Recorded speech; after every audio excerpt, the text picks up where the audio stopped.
Iya, pemirsa masih bersama kami dalam newsroom dan masih membahas terkait penyakit yang ditimbulkan pasca banjir. Kalau tadi sempat disebutkan beberapa penyakit yang kemudian biasa gitu pada saat banjir. Nah, kalau tadi dokter sempat menyebutkan adanya penyakit yang seperti mental dan juga trauma begitu, itu harusnya dilakukannya seperti apa sih treatmentnya, dok? Betul. Jadi kita ada sebut istilah sebagai post traumatic distress syndrome. Jadi ada sebuah penyakit di mana terjadi gangguan mental kembali karena kejadian yang seperti banjir dan juga misalnya ada bangunan yang roboh yang barusan terjadi di daerah Selipi juga. Itu bisa menyebabkan penyakit dari mental juga. Jadi sangat-sangat dibutuhkan dukungan psikososial juga dari tim kesehatan dan juga dari dukungan keluarga. Karena kalau misalnya seseorang penderita dengan gangguan tim kesehatannya juga, mentalnya juga, itu sangat mengganggu sekali dari kekebalan tubuh. Jadi orang yang stresnya sangat tinggi itu gampang sekali terkena penyakit karena kan bakteri, virus, jamur dari genangan air itu akan lebih gampang masuk dan nggak bisa dicegah dari sistem kekebalan tubuh si penderita tersendiri, seperti itu. Baik, itu kita gimana sih, dok, caranya tahu bahwa yang bersangkutan itu kemudian ada trauma dan sebagainya? Kalau memang misalkan si penderita itu tidak mau mengajukan diri atau berobat, itu kita sebagai dokter atau sebagai tim kesehatan pada saat di posko bagaimana kita bisa memilah dan melihat yang berbeda dari pengungsi-pengungsi yang lain begitu, dok? Iya, betul. Biasanya kita melakukan pendekatan. Jadi memang per orang nanti kita lakukan pendekatan, lalu kita periksa memang secara fisik gitu ya, oleh stetoskop dan lain sebagainya, tanda vital, hipertensi atau tidak dan lain sebagainya. Lalu kita lakukan tanya jawab juga. Apakah ada traumatis dari psikisnya? Jadi secara pendekatan dari mentalnya juga.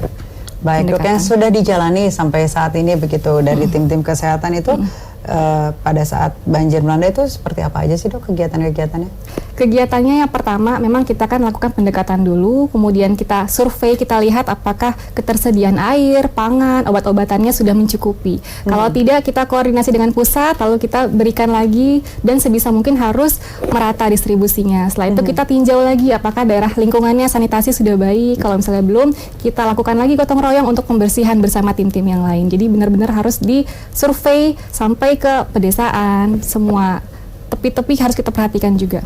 Baik, dok, kalau pada saat yang pernah dokter tangani, menurut pengalaman adakah tindakan begitu yang dilakukan pada saat di posko pengungsian dan sebagainya yang dirasa sangat perlu dan penyakit-penyakit yang tidak umum begitu, dok?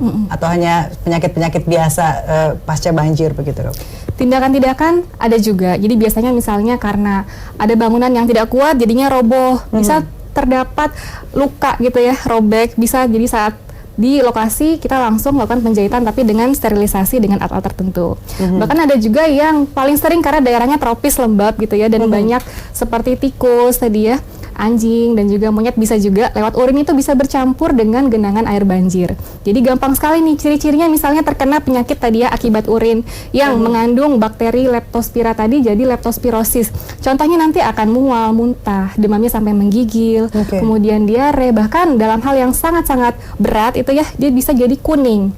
Tubuhnya bisa, matanya bisa. Jadi kita langsung periksa lebih lanjut. Kalaupun dalam keadaan yang sangat buruk, kita langsung berikan penanganan saat itu juga, baik itu obat dan lain sebagainya. Kalau sangat tidak memungkinkan di tempat, langsung kita rujuk dengan ambulans. Baik, dok, ini kan beberapa minggu terakhir ini memang sempat warga ini harus waspada begitu dengan adanya teror dari ular kobra, apalagi ini dengan banjir begitu, dok.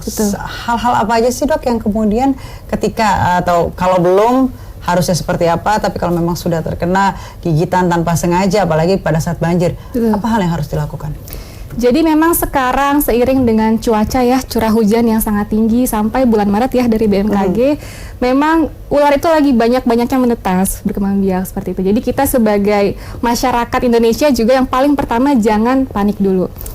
Kalaupun ketemu sama ular jangan langsung teriak, banyak gerak dan sebagainya ya. Karena itu akan membuat si ular tersebut membuat mekanisme defense. Jadi ular tersebut akan siap-siap nih mematok karena mereka mikirnya, si ular mikir manusia tersebut akan menyerang si ular. Jadi kita jangan panik dulu. Geraknya diperlambat dulu, dan bahkan kalau misalnya memang ada tipsnya sedikit ya, misalnya ada ember, kita pelan-pelan kita tutup, seperti kita diamkan dulu sampai kita cari bantuan lebih lanjut. Salah satunya seperti itu.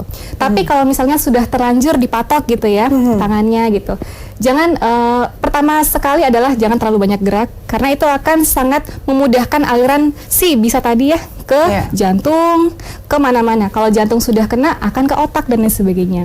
Gitu. Jadi pertama kali tangannya difiksasi, jangan terlalu banyak gerak. Sambil kita nanti akan panggil tim kesehatan seperti itu. Contohnya seperti itu sih. Baik, Dok, kalau itu kan tadi kalau misalkan kita terkena ular, nah kemudian kalau kita memang harus menghindari begitu kan dari nggak hanya ular, mungkin dengan binatang-binatang lain atau bahkan dari barang-barang begitu kan, ketika banjir terus pada copot begitu, terus kemudian ada paku-paku yang menempel dan dikhawatirkan akan tetanus dan sebagainya begitu kan. Apa sih hal yang harus dilakukan kemudian untuk pertolongan pertama? Apakah dengan alkohol saja cukup atau dengan obat seperti obat merah dan sebagainya, atau ada hal lebih lanjut yang kemudian bisa dilakukan? Betul. Yang namanya genangan banjir itu kan memang semua menjadi satu. Kotoran, barang-barang bekas, dan bahkan yang tajam-tajam sekalipun ya. Memang yang paling pertama, memang saat kita menghimbau untuk pakai kaki alas kaki seperti Ibu tadi, agar tidak terjadi tusukan dari jarum yang misalnya terkontaminasi oleh bakteri, namanya bakteri Clostridium tetanus, penyebab tetanus tadi. Kalaupun sampai terkena, itu memang kita ada melakukan obat injeksi gitu ya, untuk melakukan perlawanan terhadap si bakteri penyebab tetanus tadi. Dan memang untuk awal mula kalau misalnya terkena, langsung dihimbau untuk berikan cairan desinfektan untuk membunuh bakteri saat itu juga, seperti itu. Dan langsung tim posko akan datang memberikan pertolongan. Ciri-cirinya gimana sih? Kan mungkin kita kan nggak sadar nih, Dok, kita beberes bersih-bersih begitu, kemudian kita tidak sadar mungkin keinjak paku dengan yang kita nggak tahu tuh lama-lama kayak berasa bengkak. Nah itu hal kita harus panik atau harus berobat ke dokter dengan pertolongan pertama yang harus dilakukan apa sih kalau memang tidak sempat ke dokter begitu, Dok? Iya, memang kalau misalnya langsung terkena, dirasa ada paku gitu ya, apalagi berkarat, kan sangat tinggi resikonya. Jadi memang langsung dibersihkan di rumah oleh si penderita dan keluarganya. Kalau ada cairan desinfektan, langsung diberikan sambil memanggil tim kesehatan. Jadi memang harus simultan, jadi harus cepat datang. Memang harus ada tim kesehatan yang langsung memberikan penanganan untuk pencegahan penyakit ke arah tetanus, seperti itu. Baik, Dok, kita harus jeda sejenak. Pemirsa, jangan kemana-mana, tetap bersama kami di Newsroom.